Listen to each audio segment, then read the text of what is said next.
A handful of prestigious law schools, for the first time this admissions cycle, are allowing applicants to submit GRE scores instead of LSAT scores. This issues pop quiz sample questions from both. Created by 99 iStock, via Getty Images. The LSAT's monopoly eroding last year, the University of Arizona Law School became the first to allow applicants to submit general GRE scores as an alternative to taking the law school admission test. Now, a handful of elite law schools, including Georgetown, Harvard, Columbia, Northwestern, and Washington University in St. Louis, have announced they will do the same. A trickle, yes, but an elite one. And remember how the GRE began to encroach on the GMAT a decade ago now. 1,300 business schools accept it. You're going to see a few more schools announce, and then a blanket permission from the ABA, and then you'll see a deluge, predicted Mike Spivey, founding partner of the test prep company Spivey Consulting. The GRE expands the applicant pool. For one, it is offered far more often than the LSAT and can be used to apply to most graduate programs, not just law school, meaning only one test to prep for. That broader access is what appeals. We had been thinking for quite some time that the guardrails to get into the legal profession were a little narrow, said Andrew Kornblatt, admissions dean for the Georgetown University Law Center. HE's looking for a better cross-section of applicants, specifically in science, technology, engineering and math. HE's counting on the GRE's quantitative section to identify deductive thinkers, what most of the LSAT is aimed at, sans math. This week, the educational testing service, which develops the GRE, released a study attesting to the exam's ability to predict law school success. The American Bar Association isn't so sure. With the GRE making inroads, the ABA's accrediting arm is reviewing its testing standards. LSAT traditionalists argue that the GRE fails to target the analytic reasoning required of lawyers. Both companies provided us with questions they say illustrate how those skills are measured. Are you a logical thinker? Test yourself below. From the analytic reasoning section, aka the dreaded logic games, each of 7 candidates for the position of Judge, Harmady, Kurtz, Jefferson, Lee, McDonnell, Perkins, Ortiz, will be appointed to an open position on one of 2 courts, the appellate court or the trial court. There are 3 open positions on the appellate court and 6 openings on the trial court, but not all of them will be filled at this time. The judicial appointments will conform to the following conditions: Lee must be appointed to the appellate court. Kurtz must be appointed to the trial court. Harmady cannot be appointed to the same court as Perkins. Which one of the following is an acceptable set of appointments of candidates to courts? A. Appellate Harmady, Ortiz. Trial Jefferson, Kurtz, Lee, McDonnell, Perkins. B. Appellate Harmady, Lee, Perkins. Trial Jefferson, Kurtz, McDonnell, Ortiz. C. Appellate Kurtz, Lee, Perkins. Trial Harmady, Jefferson, McDonnell, Ortiz. D. Appellate Lee, McDonnell, Ortiz. Trial Harmady, Jefferson, Kurtz, Perkins. E.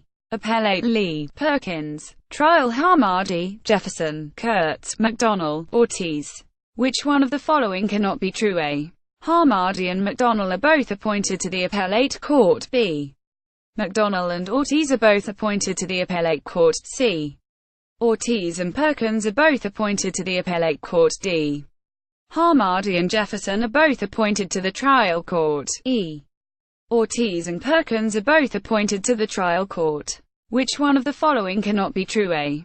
Jefferson and McDonnell are both appointed to the appellate court. B. Jefferson and McDonnell are both appointed to the trial court. C. McDonnell and Ortiz are both appointed to the trial court. D. McDonnell and Perkins are both appointed to the appellate court. E. McDonnell and Perkins are both appointed to the trial court. If Ortiz is appointed to the appellate court, which one of the following must be true? A. Harmady is appointed to the appellate court. B. Jefferson is appointed to the appellate court. C. Jefferson is appointed to the trial court. D. Perkins is appointed to the appellate court. E. Perkins is appointed to the trial court. From the LSAT's logical reasoning section, the naturalist, different non-human primate species exhibit many contrasts in behavior. If a zookeeper leaves a screwdriver within reach of a chimpanzee, the animal is likely to examine and play with it for a time, and then move on to something else. In the same circumstances, an orangutan is likely to pretend to ignore the tool at first. Later, in the zookeeper's absence, the orangutan may use the screwdriver to try to dismantle its cage. Which one of the following is most strongly supported by the naturalist's statements? A. Orangutans are the most intelligent of non-human primates. B. Orangutans have better memories than chimpanzees have. C. Some non-human primates are capable of deception. D. Orangutans dislike being caged more than chimpanzees do. E. Not all non-human primates understand tool use. Joe, all vampire stories are based on an absurd set of premises. Since, according to such stories, every victim of a vampire becomes a vampire, and vampires have existed since ancient times and are immortal, vampires would by now have almost completely eliminated their prey. Maria, in most of the vampire stories I am familiar with, vampires turn only a few of their victims into vampires. The rest are permanently dead. Joe and Maria disagree over the truth of which one of the following. A. Vampires are always depicted in vampire stories as immortal. B. Vampires are always depicted in vampire stories as having existed since ancient times. C. No vampire stories are incoherent. D. No vampire stories depict the vampire population as being very large. E. In all vampire stories, every victim of a vampire becomes a vampire. From the verbal reasoning section, upon maturity, monarch butterflies travel hundreds of miles from their places of origin and lay their eggs on milkweed.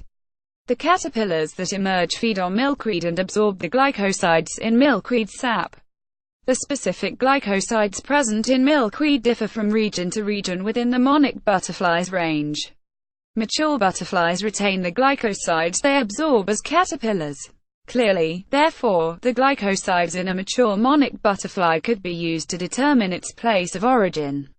Which of the following, if true, most strengthens the argument? A. Mature monarch butterflies do not feed on parts of milkweed that contain glycosides. B. The glycosides in milkweed sap are slightly toxic to caterpillars of other species. C. The vast majority of the monarch butterflies that are laying eggs in a given region will have traveled there from a single region. D. There are substances other than glycosides in milkweed sap that accumulate in a monarch caterpillar and are retained in the body of the mature butterfly. E. There are certain glycosides that are found in the sap of all milkweeds, no matter where they grow within the monarch butterfly's range. The demands of notwithstanding, a page or two in Dahl's recent book on democracy that considered what public choice economics has to say about democratic failure, or at least a clear signpost to that literature, would have been very well spent. Select the two answer choices that fit the meaning of the above sentence and produce completed sentences that are alike in meaning. From the GRE's quantitative reasoning section, each employee of a certain company is in either Department X or Department Y, and there are more than twice as many employees in Department X as in Department Y. The average arithmetic mean salary is $25,000 for the employees in Department X and $35,000 for the employees in Department Y. Which of the following amounts could be the average salary for all of the employees of the company? Indicate all such amounts. Used cars sold at car dealership X. Price number of cars sold under $5,000,7 $5,000 $7 $49,910 $7,500 $10 $8 over $10 $6. The prices of 31 used cars sold last month at car dealership X are summarized in the table above. Which of these amounts could be the median of the prices? Indicate all such amounts.